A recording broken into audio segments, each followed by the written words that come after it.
할렐루야. 여기는 대구에 있는 성령교회 김현수결 목사입니다.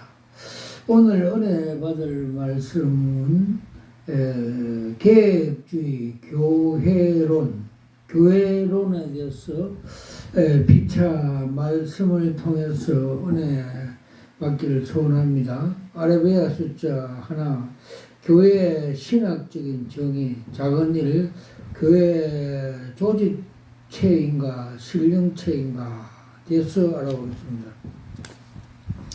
교회는 유행적인가 무행적인가 대한 탐론은 교회사 논쟁의 한 단면을 형성했습니다.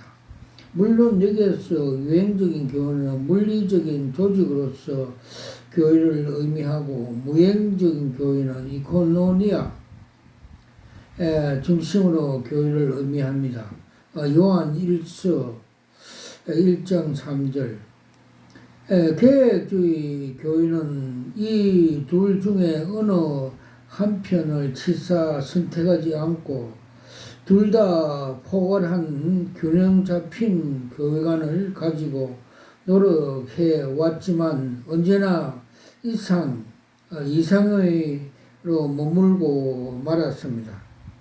교회주의, 계획주의, 조직신학자 펄크퍼는 다음과 같은 계획주의 진영에 같은 고민을 대변했습니다.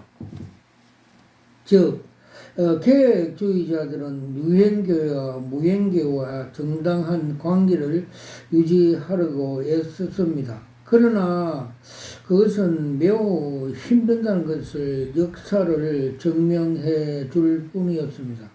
때론 유행교회를 위해서 무행교회를 희생시킨가 하면 그와 반대로 무행교회를 위해서 유행교회를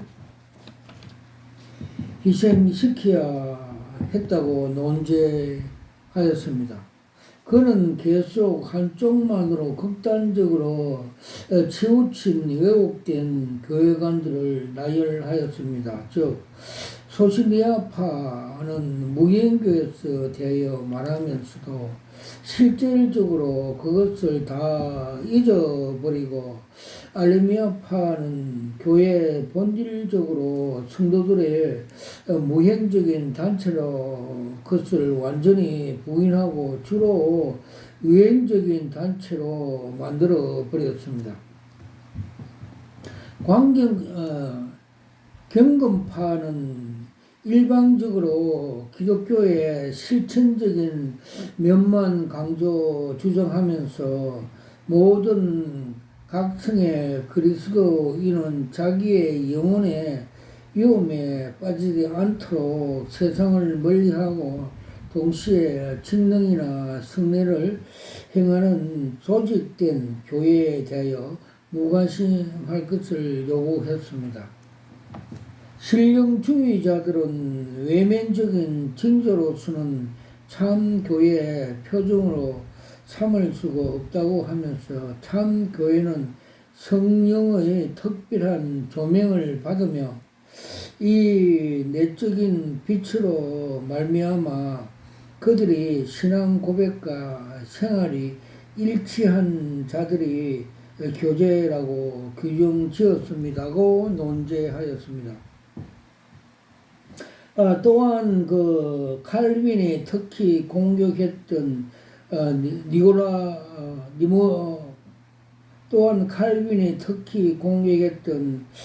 니고데모파들은 교회의 정표를 무시한 채 순수한 가르침을 따르면 족하다고 주장했습니다.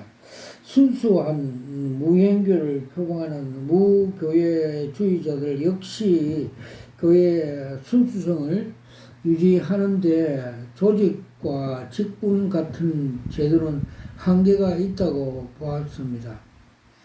이들은 도구는 반드시 내용 손상을 입히는 도구주의에 대한 우려에 지나치게 붙들려 있었습니다. 무행교회 창시자 우찌마 간조는 디모데 후서 3장 5절에서 현재 기성교회를 부정해야 할 이유는 교회가 조직을 가지면 부패하기 쉽기 때문에 교회란 말로 부패 소홀이라고 해도 과언이 아니라고 했습니다. 이들이 모두 가견적인 교회와 불가견적인 교회를 혼동하여 양자를 동일시하거나 아니면 가견적인 교회와 불가견적인 교회를 지나치게 대립적으로 노는 결과를 비롯되게 되었습니다. 영지주의자들의 견해처럼 반드시 도구, 물질, 영적인 원리를 나타내는 방해물이 되는 것이 아니라 계시를 돕는 수단이 됩니다. 하나님은 자연계 피조물을 통해 자신을 나타내십니다. 시편 기자는 하늘이 하나님의 영광을 선포하고 공창에 그 손으로 하신을 나타내는도다 라고 증거했습니다. 시편 19장 1절, 로마서 1장 19절에서 20절. 말씀이 육신을 입은 성육신 역시 같은 원리입니다. 만일 물질과 영이 반드시 대립된다면 성육신은 불가능했을 것입니다.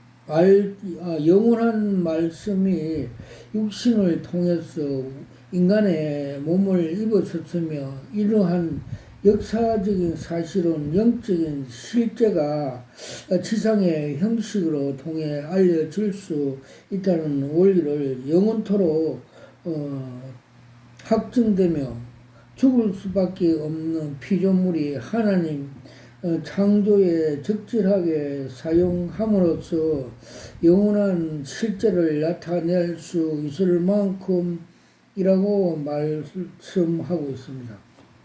이런 점에서 볼 때 예수께서 육체로 오신 것을 부정하는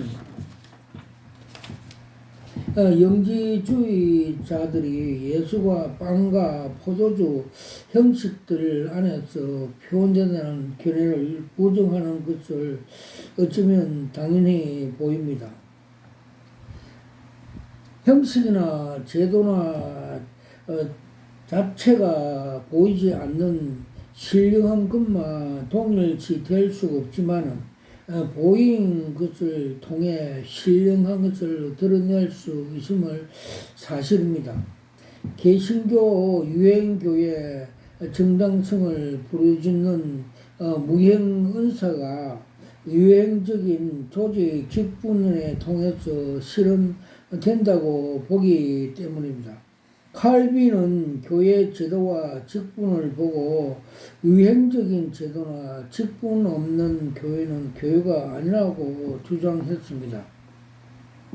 그는 교회에 있어서 회중과 기구 중에서 하나를 택하라는 극단적인 요구를 받으면서 기구를 택할 정도라 할 만큼 기구주의자였습니다. 또한 그는 기구로서 교회 밖에는 구원이 없다고 할 정도까지 교회주의자이기도 했습니다. 계획주의자들은 직분과 은사는 별개의 것이 아니고 직분은 은사를 바탕으로 하여 직분을 발휘되고 교회는 단순히 신자들의 구성체가 아니라 신앙의 공동체 성격을 띤 기구라 보았습니다. 곧 보이지 않는 신령한 교회가 불완전한 지상교회를 통해 비로소 드러난다고 본 것입니다. 윌리엄스 그의 위스트민스터 신앙 고백의 해석에서 다음 같은 논지를 펴었습니다. 다른 교회가 아닌 바로 이 교회가 세상에서 사람들의 눈에 보이게 된다. 달리 말하자면 참 교회가 세상에서 자체를 드러나는 것이다. 다시 말하자면 하나님의 참 교회는 세상에서 살고 있는 자들을 통해서 특정한 시간과 장소에서 그 자체를 드러내는 것이라고 논지하였습니다. 사람들의 영혼이 중요하지만 육체 없는 영혼을 인간이라 하지 않습니다. 비록 육체가 영혼에 대적하지만 육체는 영혼을 집이고 영혼을 담는 그릇입니다. 하나님은 거듭난 생명을 질그릇인 우리의 육체를 담아섰습니다. 신령한 교회만을 추구하기 위해서 그것을 담은 유행적인 교회를 거부하는 것은 영혼만이 중요하다고 육체를 부정하는 영지주의자 주장과 같습니다. 작은 두 번째, 만인 사제주의, 교회 직분 무효화하는가. 애초에 마르틴 루터가 만인 사제주의를 부르짖은 것은 다만 교황 절대주의에 대한 부정이지만 교회의 모든 직분을 부정하는 것이 아니었습니다. 무교회주의자들은 만일 사제주의의 빌미로 교직 폐제를 주장하는 것은 루터의 의도에서 벗어난 것입니다. 이는 만인 사제주의가 최초로 루터에서 외쳐져서 교황의 권위가 어느 정도의 손상을 입은 후 칼빈에 의해서 더욱 이상 언급하지 않았습니다. 물론 칼빈에는 만인 사제주의가 종교 개혁의 주된 목표가 아닌 때문입니다. 따라서 만인 사제주의는 그것이 교직 철폐에 악용되거나 목사직을 폐업하는 데 악용되지 않도록 조심스럽게 언급되어야 합니다.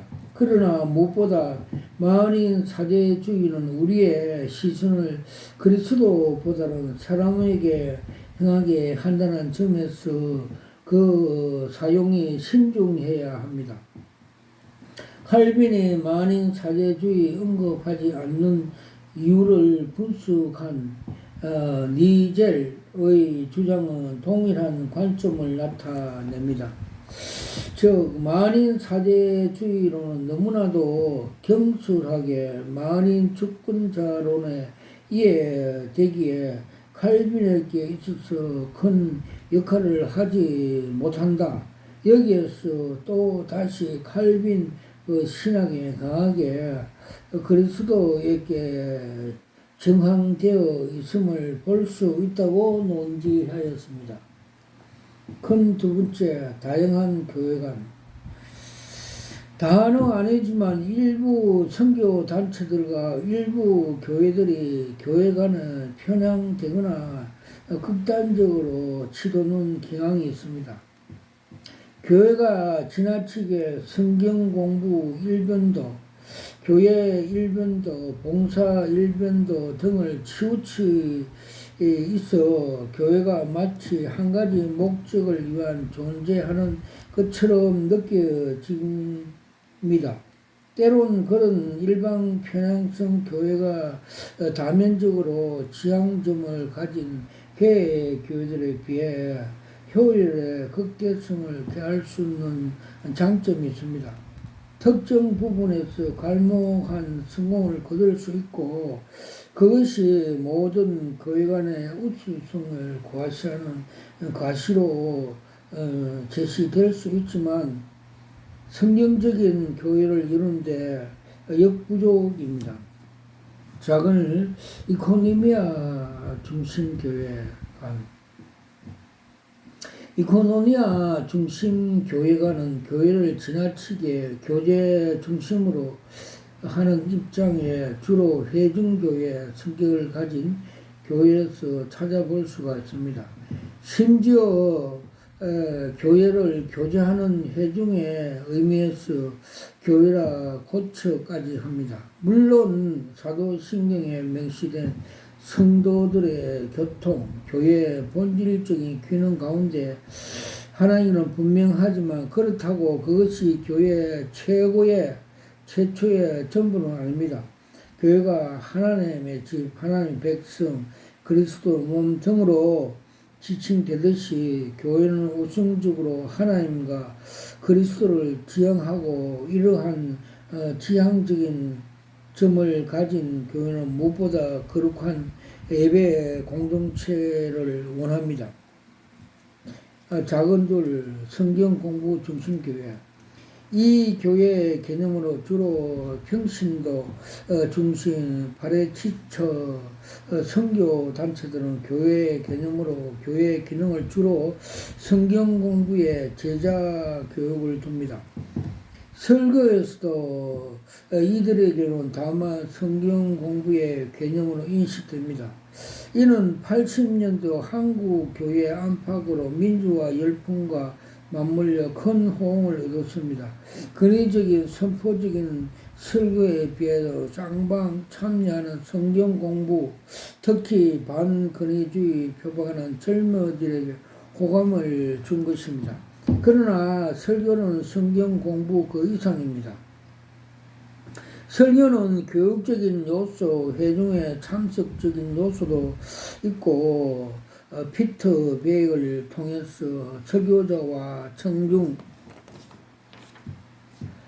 사이에 교감도 있지만 설교의 진정한 의미는 선포입니다. 아멘. 하나님이 설교자에게 거하는 기대는 하나님의 대언자로서 그의 선포하는 것입니다. 아멘. 설교자가 비록 흠결이 있고 불완전하지만 선포하는 그 순간은 하나님의 권위를 입은 하나님의 대언자가 됩니다. 칼빈은 하나님 입으로 나오는 말씀, 현대적인 적용을 설교자 입에서 나오는 설교로 확대시켜 해석했습니다. 마태복음 4장 4절. 그리고 설교를 듣는 청중들로 하여금 주여 말씀하옵소서 주의 종이 듣겠나이다 라는 경청 태도를 취하게 했으며 이러한 경청 태도는 하나님께서 압도당한 경험을 낳았습니다. 3장 9절. 이러한 선포적인 설교가 있는 예배는 성경 공부 중심 예배에서 경험할 수 없는 장엄한 함이 있습니다. 작은 세 번째, 설교 중심 교회관. 이들은 교회를 오직 설교를 듣는 것으로 인식하면 예배당의 기능 오직 설교 청중에 둡니다. 따라서 이들은 일주일에 서너 번 하는 설교의 구입과 유지에 가당 비용을 발생시키는 예배당을 가질 필요가 없다고 생각하며 학교나 강당이나 공공 집회 장소를 빌려 예배 처소를 이용합니다. 이들은 예배당의 단지 성경 공부로 인해서 공백일 뿐입니다. 그들이 교회 건물을 가진 영적인 상징까지 다 무시해 버립니다. 예배가 너무 구별된 처소로서 예배당에 가진 상징의 공동 공간 함께 예배하고 교제하는 가운데 축적된 공간의 추억성, 조부로부터 아들까지에게 신앙 전수하는 신앙 계승자로서의 역사성, 예배당 건축하고 봉헌하는 것으로 통해 하나님 주님을 섬기고 사랑하는 법을 교육적으로 기능까지 다 철폐해 버립니다. 이러한 교회관은 결국 교회를 설교, 청취, 성경 공부 전부로 생각하는 무교회주의자 교회관과 다를 바 없게 됩니다. 일부 무교회 창시가 우치라 간조는 생전에 매주 이관, 아마 이관을 빌려 성경 강의를 했는데 그들이 마치 공연장에 입장하듯이 일정 금액을 입장료를 내고 들어와 설교를 청취하면 되고 그곳에서 어떤 봉연이나 현신 구제장이 없었습니다. 오직 성경 공부에만 그의 집회장은 하나님을 섬기는 예배 처소로보다 성경 강습소에 불과했습니다. 오늘 우리에게도 교회 출입 목적을 설교 듣는 두는 사람들이 들어 보입니다. 이들은 설교가 끝나면 모두 목적을 다한 이룬 양이 도망치듯 예배당 문을 빠져나가는데 당연한 이들에게 하나님에 대한 헌신도 성도의 교류도 없습니다.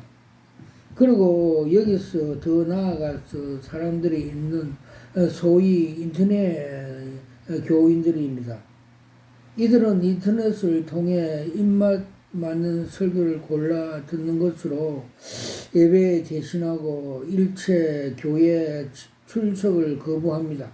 물론 청교도 계획주의다 교회 간에서도 설교는 매우 중요한 위치를 차지하며 그의 목사 간의 곧 설교자 정도일 뿐입니다. 그러나 교회 간에 이 설교를 중시하기는 하지만 그것만으로 교회의 기능을 전부에 보이지 않습니다. 이들은 교회를 예배, 설교, 교육, 교제, 양육, 보호 등으로 복합적이고 다면적인 기능을 가진 기관으로 보았습니다. 이러한 복합적이고 다면적인 교회 간에서 가장 접근한 개임을 즉 모성적 교회 간입니다. 베드로전서 5장 2절 4절 살전 2장 7절 또한 칼빈이 이렇게 자주 말하는 어머니로서 교회 개념이기도 합니다. 갓 출생한 아기는 어머니의 보살핌 속에서 존재해 갈 수 있듯이 중생한 성도는 어머니의 교회를 통해 보존 양육됩니다. 이 개념이 가장 적절한 목회자의 호칭이 우리가 즐겨하는 목사입니다. 그러나 사생활의 침범 간섭을 받지 않으려는 현대 교인들에게 이러한 양육적인 목회관이 별로 환영받지 못하는 듯합니다. 그들이 기대하는 목회관은 자신의 삶의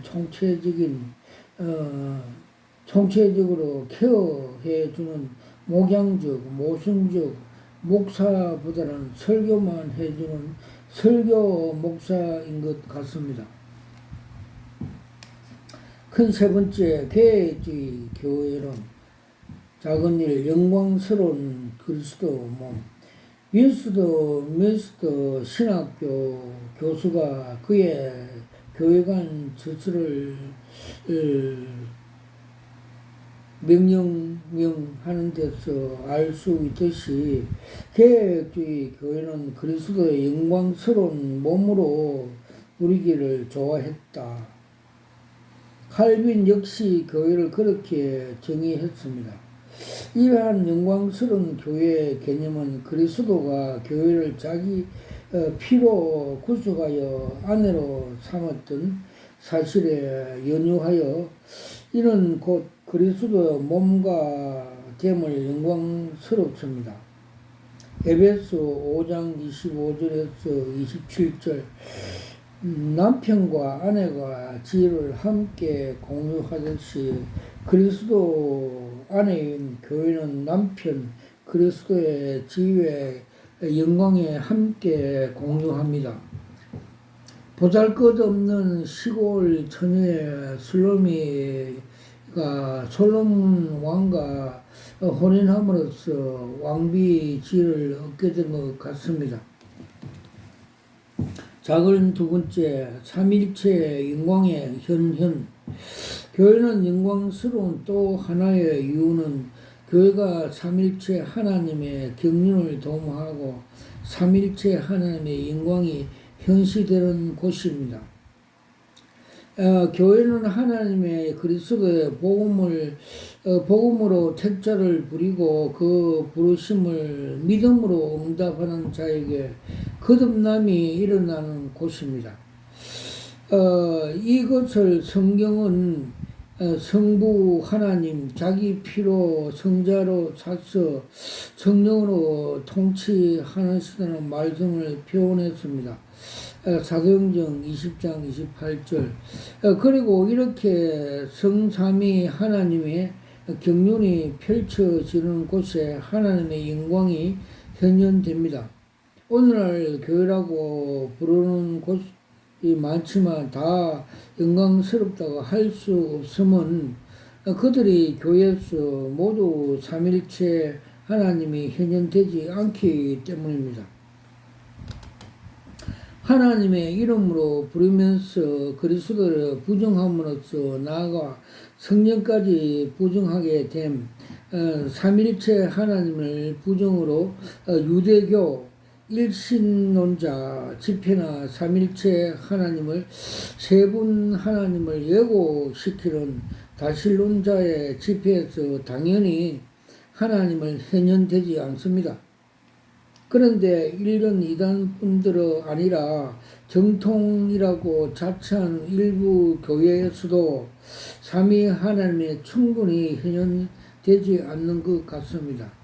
시종 1위 하나님만 거명하며 성자와 성령은 여간해서 언급하지 않는 교회를 보면서 이것이 과연 삼일체 하나님 예배인지 유대 교도들의 여호와 예배인지 분간되지 않습니다.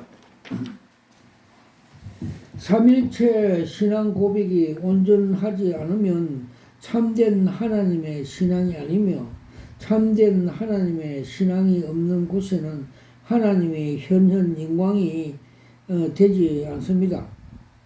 칼빈은 삼일체 그리스도 선포되는 올바른 신앙이 있는 곳에 참 교회다고 말을 했습니다. 삼일체 하나님이 온전히 고백되는 교회만이 하나님이 현현하시는 참 교회라는 뜻입니다. 비록 오점이 있어 세상 사람들의 지탄을 받는 교회랄지라도 예가 없습니다. 그러나 교회의 1차적인 표지를 도덕상에 두는 계명주의자들의 눈에는 삼일체 하나님이 현현 따위 참 교회의 기준이 되질 못합니다. 도덕성만 참 교회에 가름한 절대적인 잣대로 삼는 그들의 눈에는 현상적인 교회에 허물에 들보가 있어 그 이상 다른 가치를 못 보게 만듭니다. 그러나 교회사 어느 단편을 봐도 교회 계명주의자들의 입장으로 일치되는 모습을 보여준 적이 거의 없습니다. 심지어 교회 롤 모델로 칭송되는 초대 교회까지 예가 아니었습니다. 그럼에도 여전히 그리스도 교회는 가운데 계셨고 사도는 여전히 교회를 그리스도 영광스러운 몸이라 불렀습니다. 요한계시록 1장 13절, 에베소 5장 27절. 심지어 루트와 칼빈 같은 종교 개혁자들은 교황주의, 마리아 숭배, 면죄부, 미신 등의 더럽히신 중세 교회까지 영광스러운 그리스도 몸이라고 부르기 주저하지 않았습니다.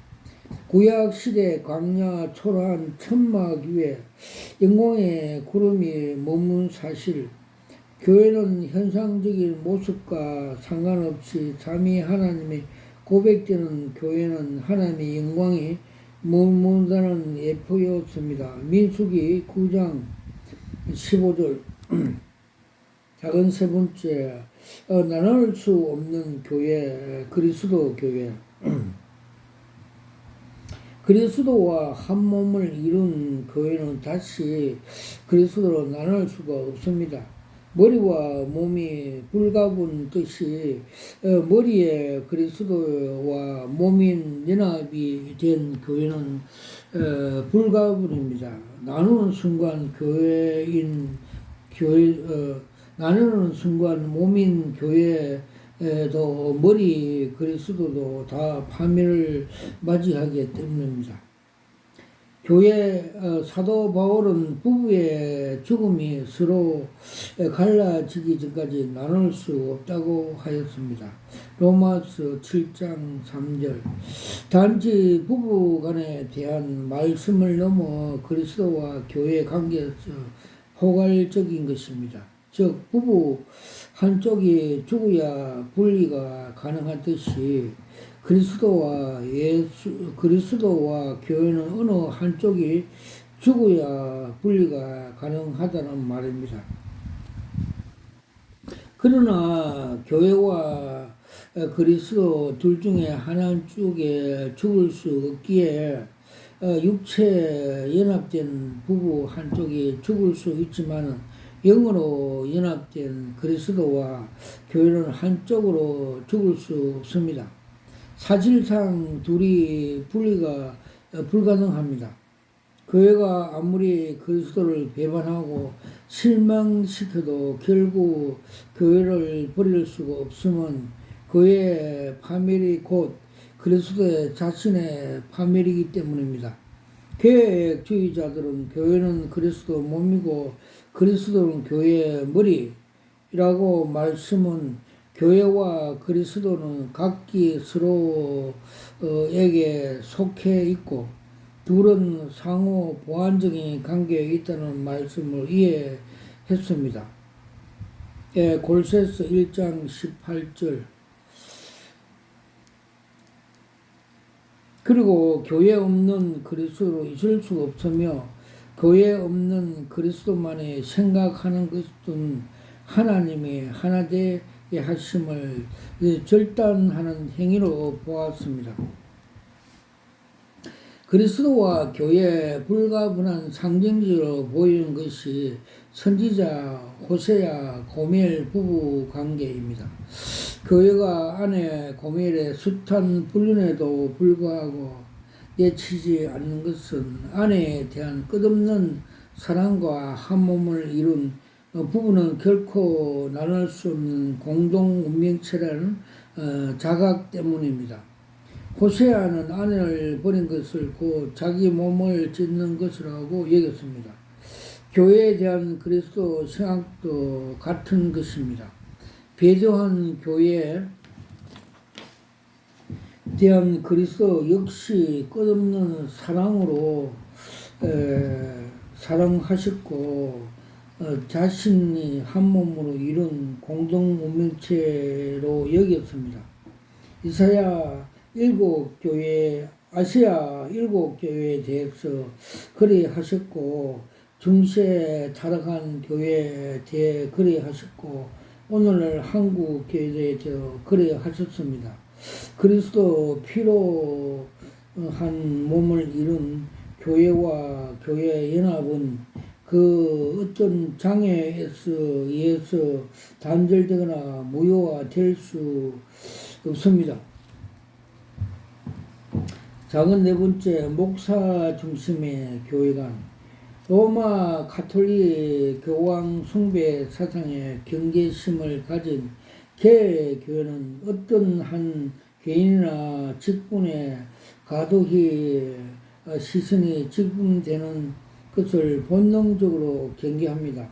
그럼에도 유독 목사직에 대해서만은 애대듯한 태도로 드러나며 때론 교회의 머리는 목사인가는 착각을 일으킬 정도로 지나치게 중심적인 교회관을 드러냅니다.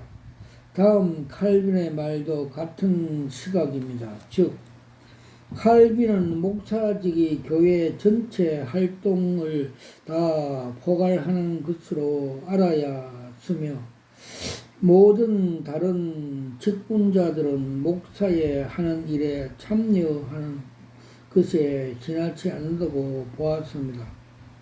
이는 목사직을 교인의 공동체보다 우선하며 교인의 공동체의 중요성은 그들이 목사를 선택한다는 점이라고 말했습니다. 교회가 회중에 의해서 존재하는 것이 아니라 마치 회중이 목사를 위해서 존재하는 것처럼 보이는 개의 교회들이 이 같은 목사 중시 태도는 종종 파라처치 그리스도인들 무교회주의 진영으로 부터 로마로 회귀하는 비판을 받기도 합니다. 그러나 교회의 목사 중시 사상은 실직은 절대적인 가진 교황주의와 달리 말씀에 봉사하는 직책으로부터 말미암습니다. 다시 말한다면 그것은 목사 개인의 높이기 위한 것보다 말씀의 봉사, 목사의 높임으로 말씀을 높이기 위해서입니다. 개혁주의에서 접하는 목사의 중요성은 교황주의처럼 독립적인 것이 아닌 말씀의 근위에 입혀진 복수적인 것입니다.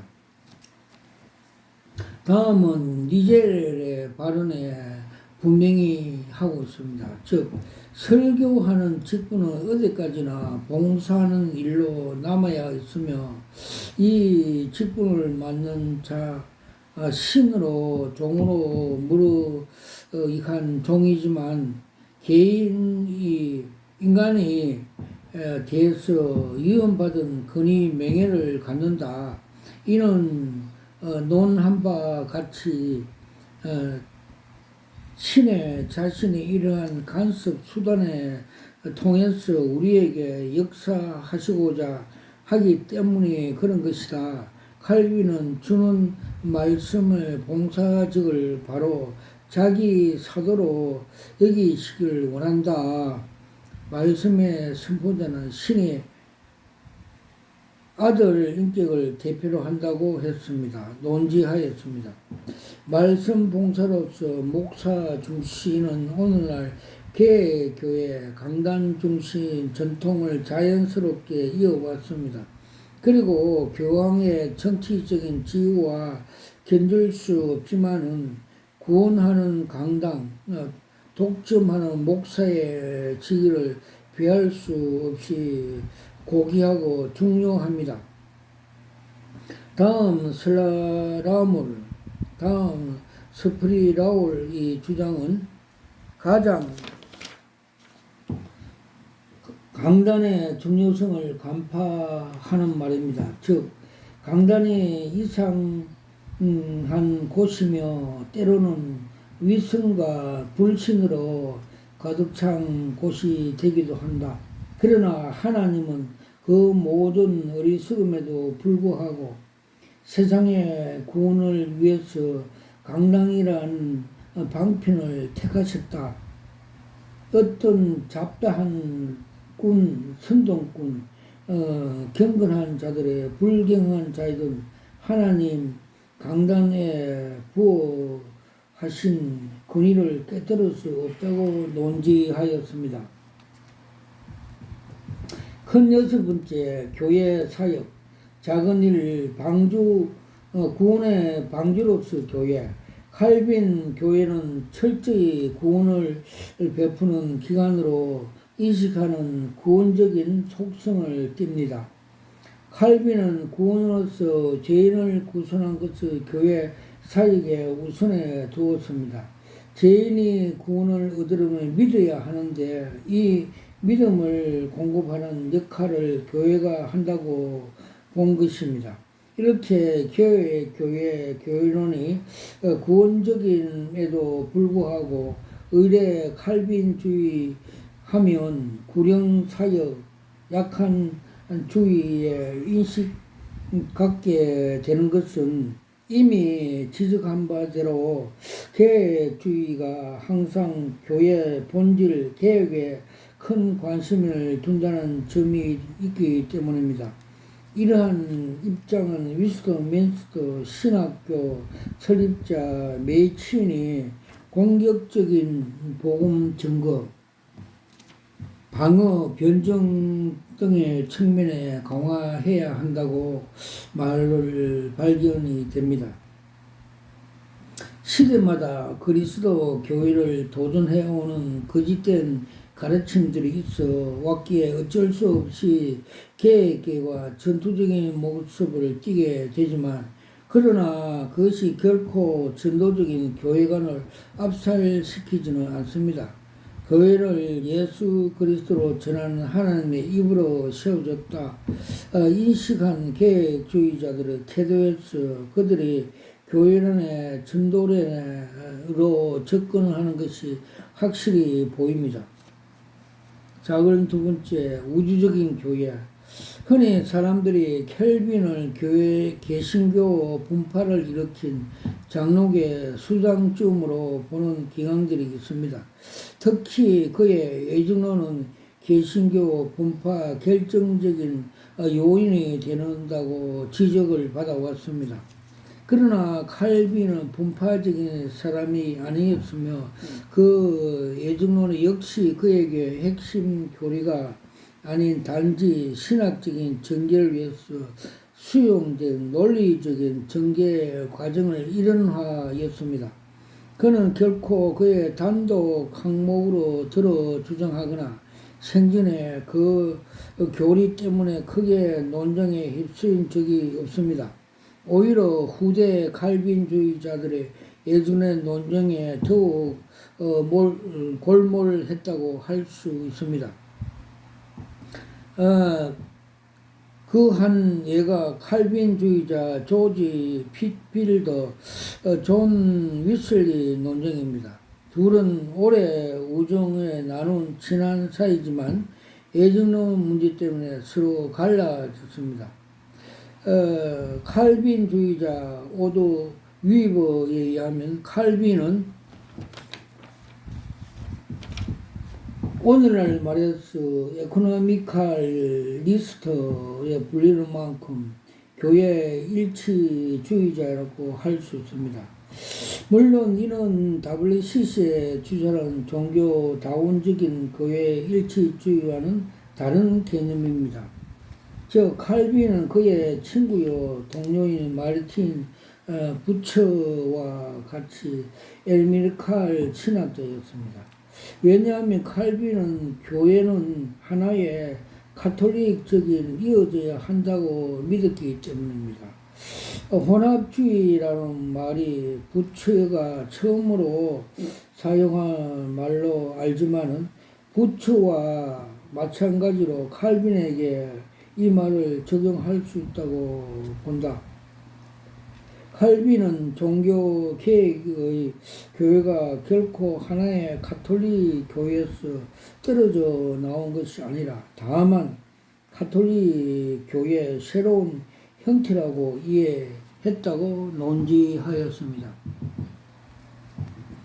그는 분파적이 되지 않고자 구체적인 신앙 조례 조항을 맞추기를 피했고, 교회에서 무조건 통용될 수 있는 교회 기독교주의 교리, 즉 구원에 필요한 것들을 밝히라고 했습니다. 이런 점에서 우리가 보는 칼빈의 인품은 사람들의 통속적으로 알고 있는 광신자 상과 너무나 차이가 있습니다. 로마 가톨릭에 대해서 우호적이 있던 칼빈은 당연히 루터와 그래했습니다. 루터와 비록 신학자들의 의견이 있었지만 결코 나누지 않았습니다. 이는 루터가 그의 제자 벨랑히톤보다 칼빈과 더 확실한 관계를 가졌던 사실과 1547년과 1549년 걸쳐 루트파가 어려움에 겪을 때 칼빈이 기꺼이 그들을 편에 서 주었던 걸 봐도 알 수가 있습니다. 이러한 칼빈 교회의 일치성은 교회 우주적인 한 몸으로서는 신학 사상과 또한 교회의 영광스러운 그리스도로 몸이며 영광스러운 몸은 결코 찢겨서는 안 된다는 그의 개념에서 나왔습니다. 교회를 우주적인 몸으로 이해하는 것은 청교도들도 마찬가지였습니다. 청교도 리차드 박스터 주장은 오늘날 자기 교파, 교회만으로 진리라고 외치는 자들에 대한 따끔한 충고가 되고 있습니다. 즉 사람들이 서로 자기만의 교회들이 참된 교회라고 주장한다. 그러나 그것은 마치 나의 방이나 부엌 또는 현관의 창고의 중 하나 어느 나의 집이라고 고집하면서 오직 그것만이 집이고 다른 것은 집이 아니라고 억지 부린 것 같다고 논지하였습니다. 오늘날 칼빈 후에 자처한 한국 종로교회가 그의 관용과 교회 일치상으로 제멋대로 배웠다면 이렇게 수백의 분열로 오지 않았을 것입니다. 칼 홀이 칼빈 전체 개신교의 첫 변호자이며 루터가 죽고 난 후 명실공히 개신교의 지도자였다고 한 것은 괜한 말이 아닙니다. 적은 세 번째, 교회, 세계를 품는 교회. 세계는 나의 교구라고 외친 세계 선교에 남다른 관심을 가졌던 선교구일 수도 없습니다.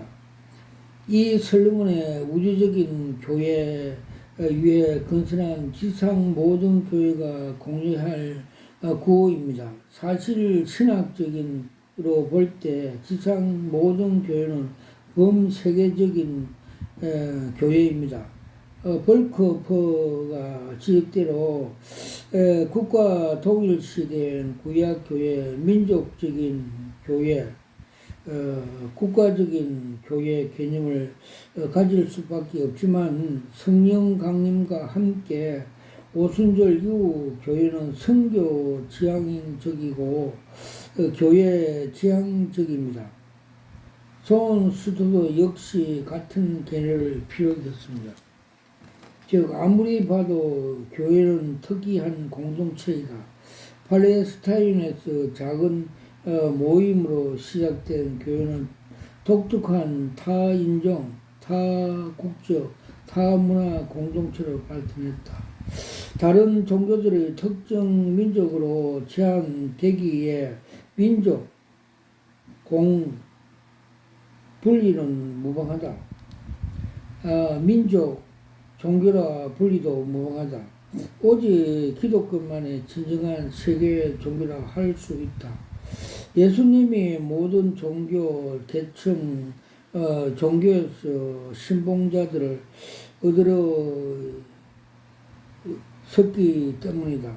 오늘 교회가 지나치게 개교회주의, 교파 중심 혹은 민족교회에 흐른 것은 그리스도 피로 하나의 우주교회 개념을 믿지 못한 폐쇄적인 구약 개념입니다. 선상교회의 모습을 보여주는 계시록의 보좌 앞에 모여 경배하는 이들이 각 나라와 족속과 백성과 방언을 초월한 무리들입니다. 요한계시록 7장 9절에 11절. 또 성령으로 하나된 교회 범위 역시 특정 지역에 초월한 만유이고 하나님이 역시 만유의 아버지로서 세계 모든 것을 품으시습니다. 에베소 4장 3절에서 6절. 글라디우스 황제 제임스 기근을 통한 예루살렘 교회를 이어서 아가야, 고린도, 마케도니아, 아시아 교회들이 구제금을 보내면 개교회주의를 넘어 우주적인 교회 발로서 모든 교회의 기감이 됩니다. 우리는 교회가 속한 교회 이미지를 향상시켜 교회 세계 속의 교회를 파악해야 합니다. 후안 카플로저의 말대로 흩어져 있는 모든 지역 교회는 다만 여러 개로 나누어 있는 한 교회뿐이라는 인식을 가져야 한다. 우리의 대결 대상은 이웃 교회나 타 교회가 아니라 복음화되지 못한 세계 미전도 국가들이라고 비력했습니다. 작은 네 번째, 지역을 품는 교회. 교회 그리스도를 한 지상의 모든 교회를 한 몸입니다. 몸과 건물이 상징하듯이 지상 모든 교회는 서로 연결되고 상합되어 있는 하나의 교회입니다. 그러면서도 교회 정치적으로 중앙 집권 로마 교회와 달리 교신교를 포방합니다. 각 교단은 각 교회에 최대 흔한 자유를 부여하고 각 교회 중심으로 모든 걸 할 수 있도록 해야 합니다. 이러한 두 개념 사이에 처한 교회를 근본 갈등 구도 속에 넣었습니다. 우주적인 한 몸으로 이루어야 하는 동시에 개개인을 책임져야 하는 이중적인 지를 갖게 되었습니다. 이러한 이중 구도에 종종 균형을 잃어버리기도 합니다. 한편에서는 지나치게 교회 중심으로 빠져 다른 교회 아픔에는 무관심한 채 오직 자기 교회 확장만 매진합니다. 다른 한편에서 지나치게 우주적인 개념을 사로잡힌 나머지 지역교회에 속하지 않고 개개인의 봉사 책임을 망각한 채 세계 선교니 난민 봉사니 하며 분주에 떠듭니다. 현금도 교회가 아닌 구단체나 선교단체에 내면서 자신은 교회를 뛰어넘는 우주적인 교회를 한다고 착각합니다. 이러한 두 극단에 모두 잘못입니다. 교회가 하나일 뿐더러 지역교회 역시 세계교회의 한 지체이며 이 지역을 섬기는 것이 교회에 섬기는 것입니다. 우리 한계상 세계 모든 교회를 다 섬길 수 없기에 하나님은 세계교회의 한 부분, 지역교회를 우리에게 줄로 재어주어 섬기게 하셨습니다. 이사야 10편 16편 6절. 따라서 지역교회를 사랑하면서 개개주의 빠지지 않고 교회 세계 선교를 열정을 가지면서 결코 지역교회를 섬기는 일에 소홀해서는 안 될 것입니다.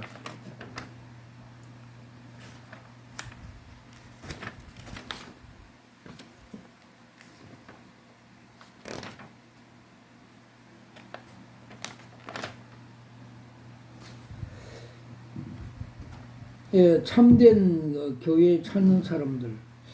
오늘 우리가 주위에 소위 참교회를 찾아 이 교회가 저 교회를 유랑하는 사람들을 봅니다.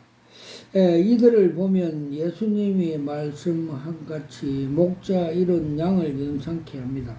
이들이 유랑 원인을 보면 그들이 표현한 대로 참교회에 대한 열망 때문일 경우도 없지 않아 있지만 그럴 땐 동기도 없지 않아 있습니다.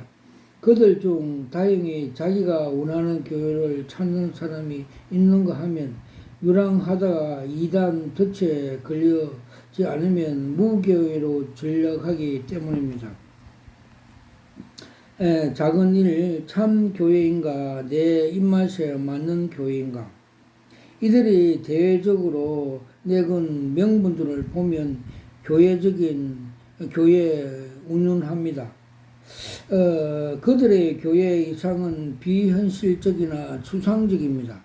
그리고 보다 심층적으로 들어보면 사실은 자기 입맛에 맞는 교회를 찾는 경우가 많으며 그들 중에서 분리적인 사고 유형을 가진 사람들이 많습니다. 그리고 그 배경에서는 대부분 육신적이고 마귀적인 것이 자리하고 있습니다. 다음 칼빈의 지역도 다음 같은 내용이 있습니다. 그러나 여기에 또한 하나님의 적수 사탄이 나타나 우리로 하여금 거짓 척도에 의존케 함으로써 충분한 이유 없이 우리를 교회와 등지게 한다.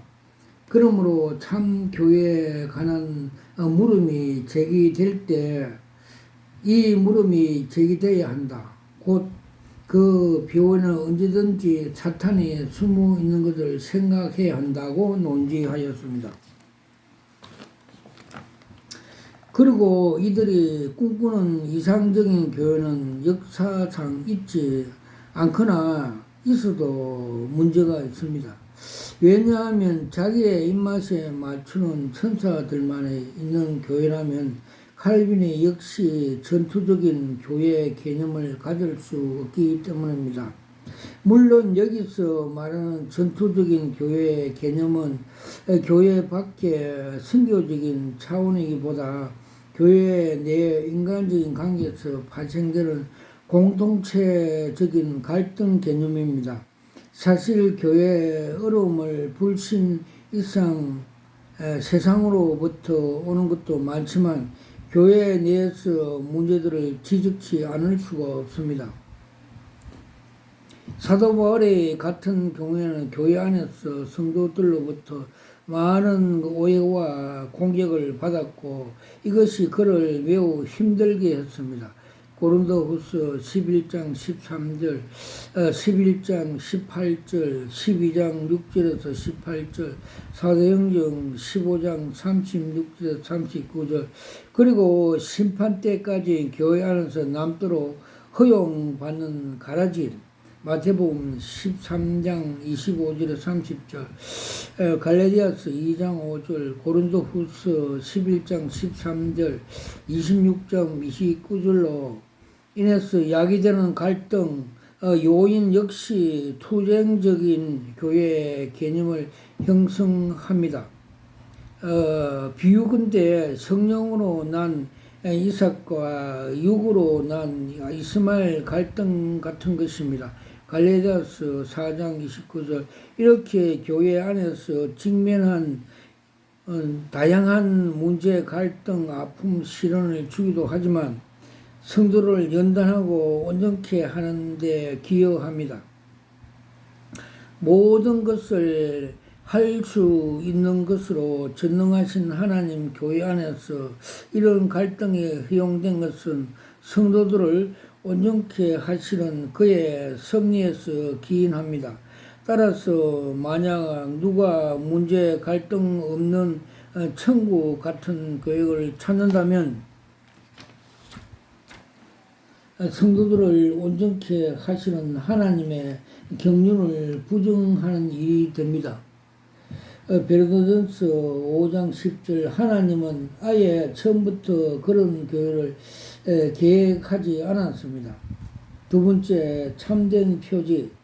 대개 사람들이 상상하는 참된 교회 표지들은 상징인 것이라기보다 상식적이고 자의적인 것이 많습니다.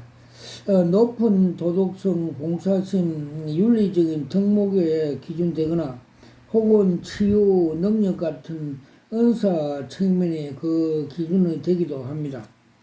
이런 기준의 상징은 종교다운주의, 계명주의, 은사주의, 신비주의 영향 때문으로 보입니다.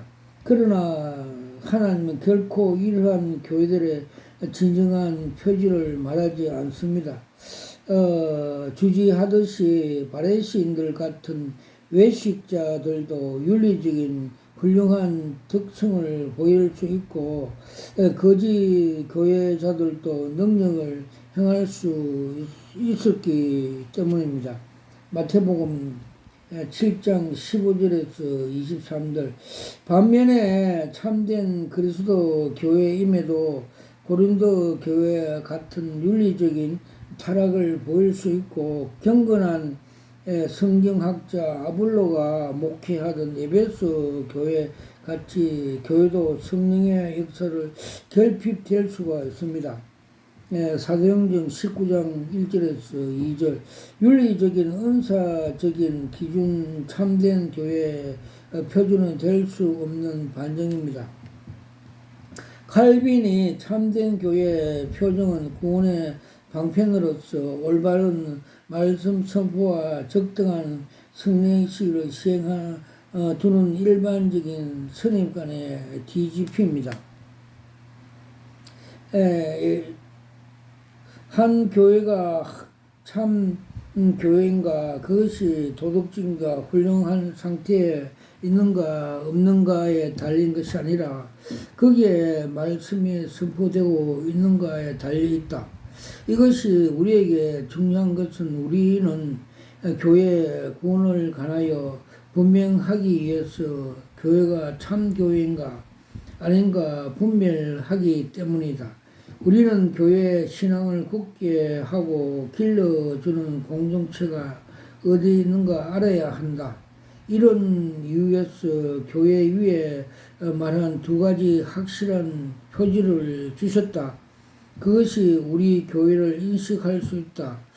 우리 눈앞에 전개되는 교회 안의 생활이란 흠과 티가 없는 것이 아니라, 왜냐하면 타락한 버림받은 자들이 이들이 신의 은총에 의해서 다시 제 갈 길을 돌아오고 다른 사람보다 훨씬 더 진보하는 것처럼 보이는 사람도 가끔 타락한 것을 우리가 보기 때문입니다. 그러므로 우리가 각 개인에 관해서 그렇지 않니 아닌가 확실한 판단을 할 수 없고 다만 사랑으로 판단을 낼 뿐이다. 우리는 신앙 고급과 신앙 생활 모범과 성례 전에 참여를 통해 우리와 함께 동일한 신과 그리스도를 증거하는 사람들로 교회를 지체로 보아야 한다. 그리스도가 선포되는 곳에 가령 거기에는 가지치기 부끄러움과 약점이 있다고 해도 거기에 교회가 있다는 것을 아는 것이 우리에게 필요한 것이며 또한 위로가 되는 지식이라고 논지하였습니다. 특별히 칼빈은 허물고 완전한 공동체에 추구한 제세례파 이상의 명일한 논박을 하면서 교회의 목적은 이상적인 공동체를 추구하는 것이 아니며 관건은 그리스도에 관한 것이고 결코 경건한 사람들이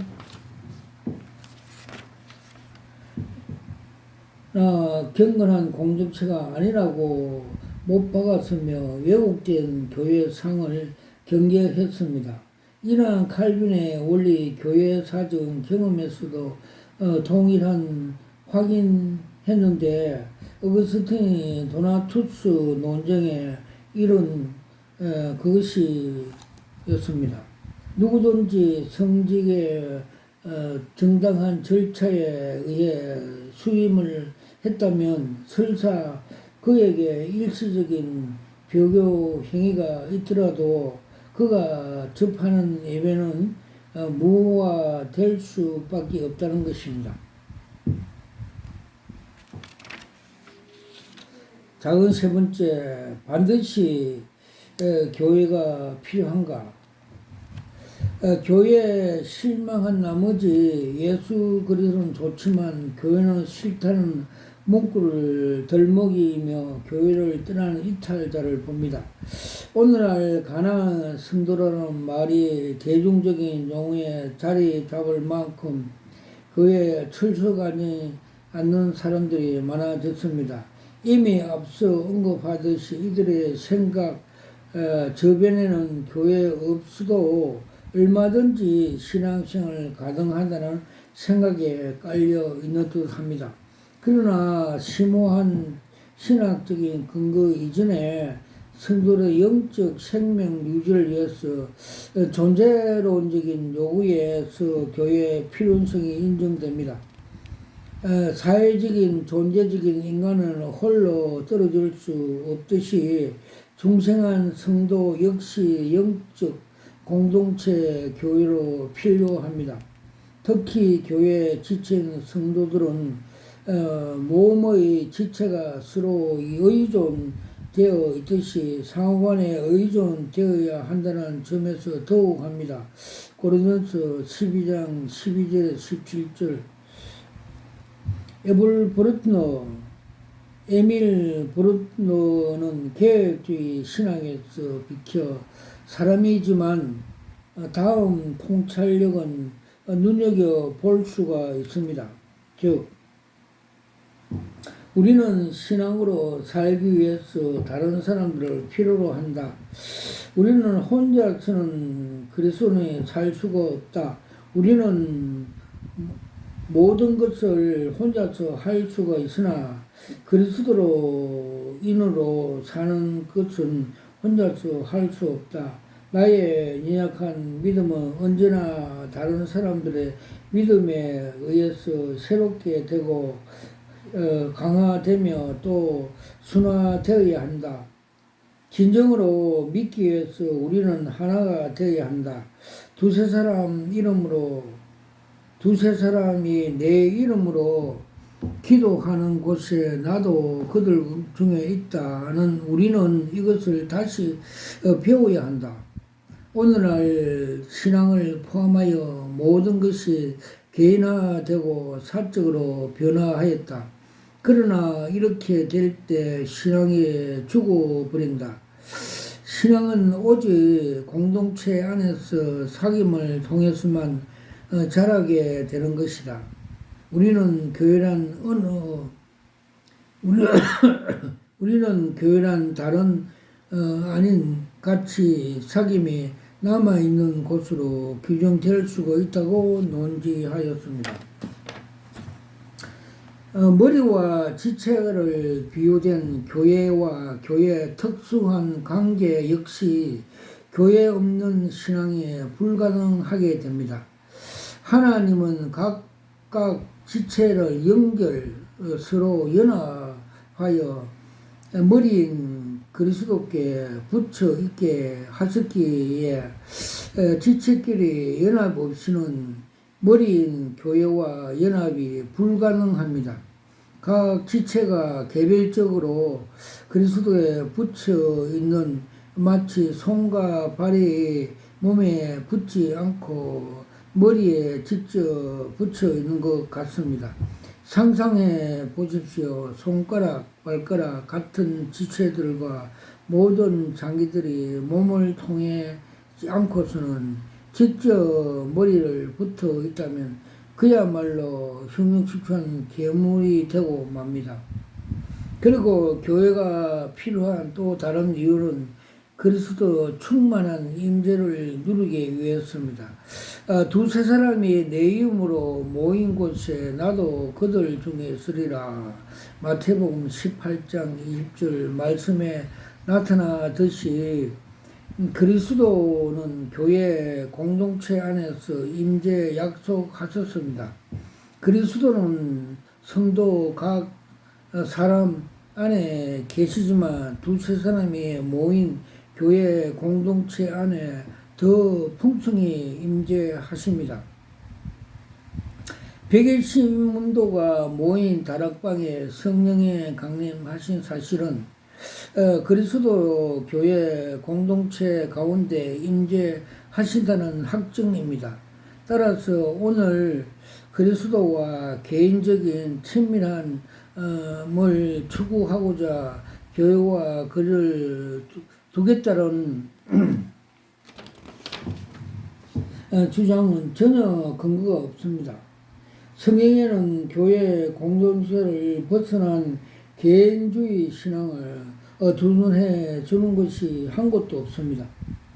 구약 성경, 구약 이스라엘 교회가 물론 초대 교회에서도 신앙의 근본 공동체를 지향했습니다.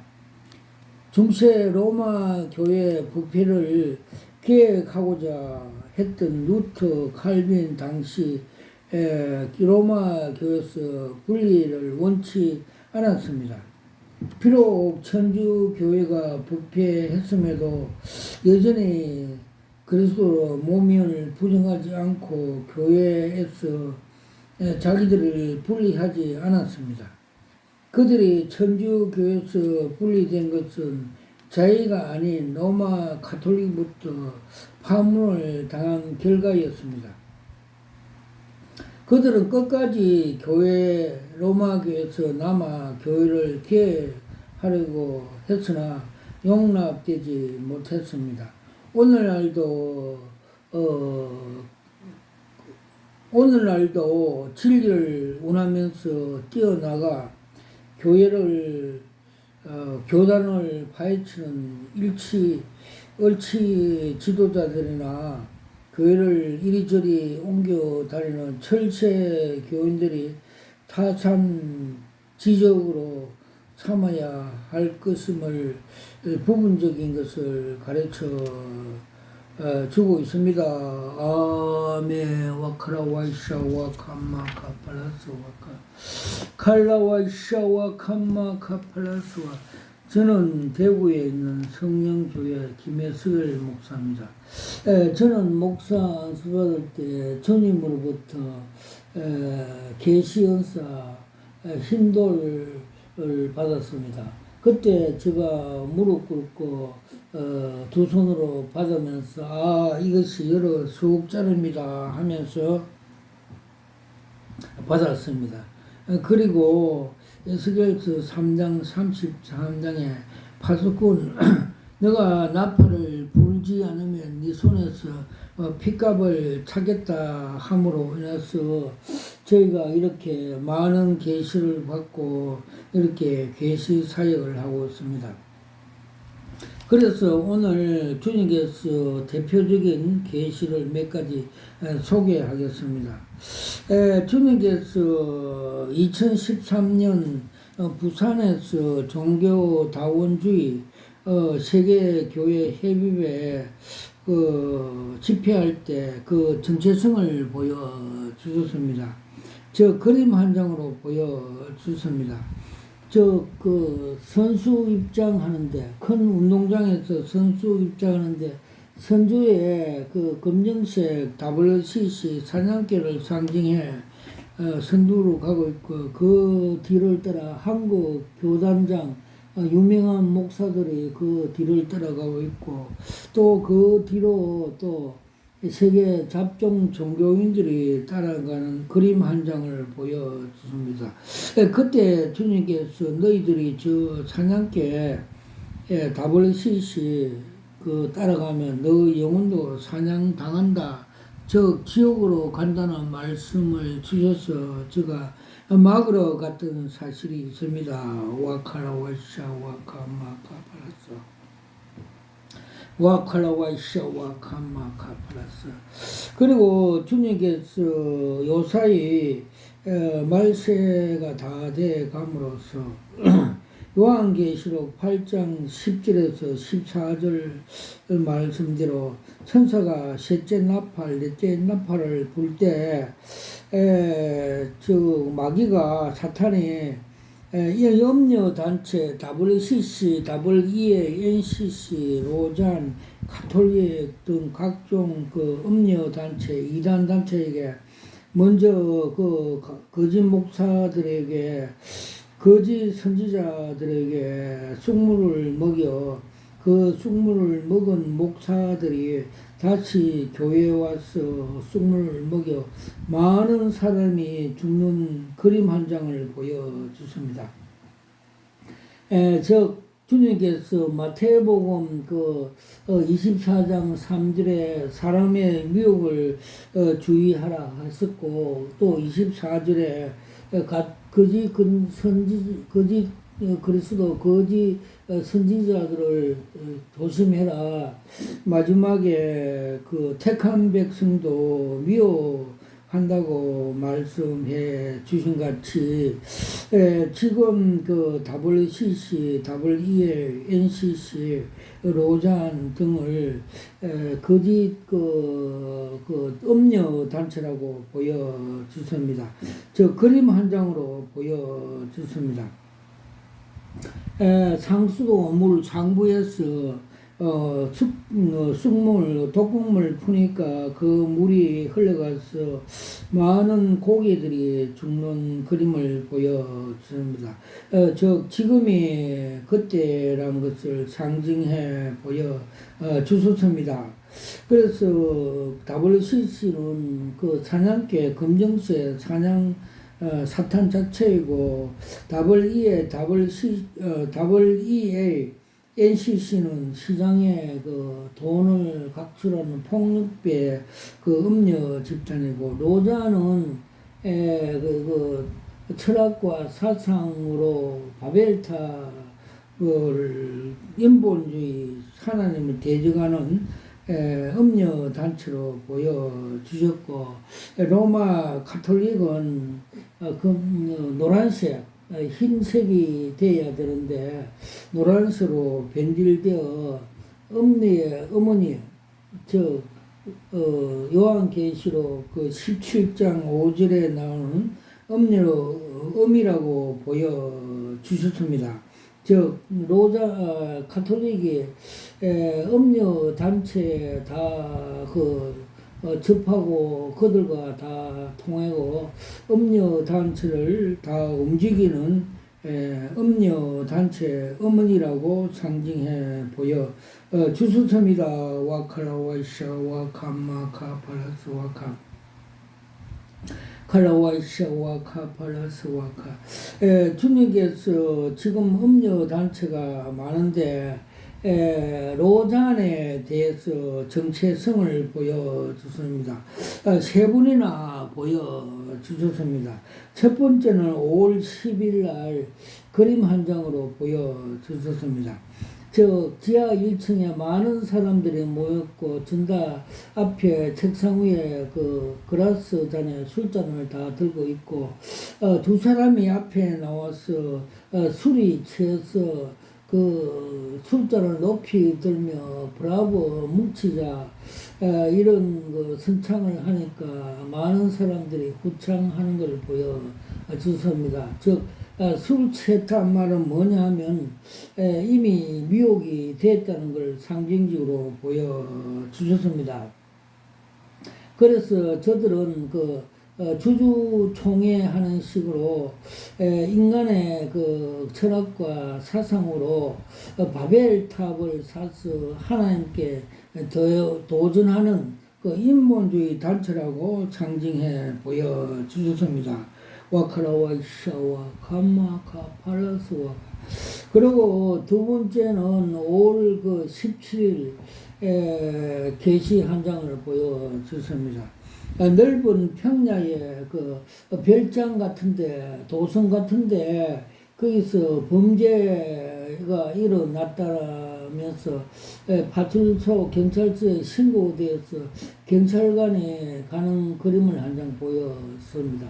그들이 성도에서 집회 범죄하는 것은 범죄를 행하는 우상 숭배,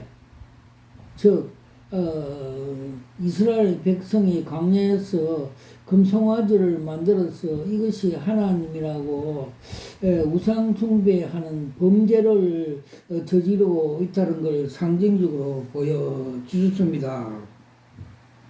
와카라와이샤와 감마카 팔라스와. 그리고 또 마지막으로 세 번째는 또 음녀 여자 목사가 한쪽에는 술을 들고 한쪽에는 음료수를 들고 웃으면서 사람들을 미혹하고 자기의 그 허물을 다 그 간파하기 위해서 미인계로 다른 사람들을 유혹하는 그 그림을 보여줬습니다. 즉 말해서 자기의 그 수치를 숨기고 다른 사람들을 또 그 미혹하는 행위를 하는 단체로서 예배에 참석하라고 유혹하는 그 정체성을 보여주셨습니다. 와카나 와이샤 와카 팔라스 와카 칼라와이샤 와카 마카 팔라스 와카 칼라와이샤 와카 파팔라스 와카 모든 영광을 하나님 아버지께 올려드립니다.